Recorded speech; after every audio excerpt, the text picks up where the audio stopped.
তাদেরকে আজ নিষিদ্ধ করার জন্য সারা বাংলাদেশ এখন সব এক জায়গায় হয়ে গেছে। এখন আর দল মত নেই।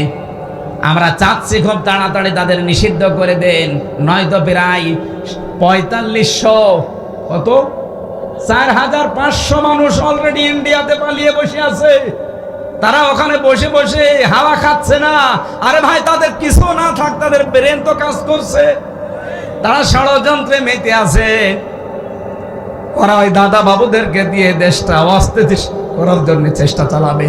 এই জন্য ওদের ব্যান্ড করে দেন, নিষিদ্ধ করে দেন। ওদের কোনো কাজ কারবার দুনিয়ায় যদি না চলে, তাহলে দেশটা অন্তত নিরাপদ হয়ে যাবে। নয়তো সামনে যদি ওরা আবার কোনো কলু তৈরি করে দেশটাতে আবার হত্যাযজ্ঞ চালায়, এই দায়ভার কিন্তু যারা এখন দায়িত্বে আছেন তাদের নেওয়া লাগবে। এই জন্য আহ্বান জানাচ্ছি এই জনতার পক্ষ থেকে, যেহেতু ঢাকা এখন যেতে পারছি না, এইটাই আমরা ঢাকা মনে করছি।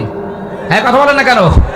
শাহবাগের সাথে ১০০ ভাগ একাত্মতা প্রকাশ করে আমরা জানাচ্ছি, এই মুহূর্তে তাড়াতাড়ি সকাল হতে হতে এই ফ্যাসিস্ট, এই খনিদেরকে দেশ থেকে নিষিদ্ধ করা লাগবে।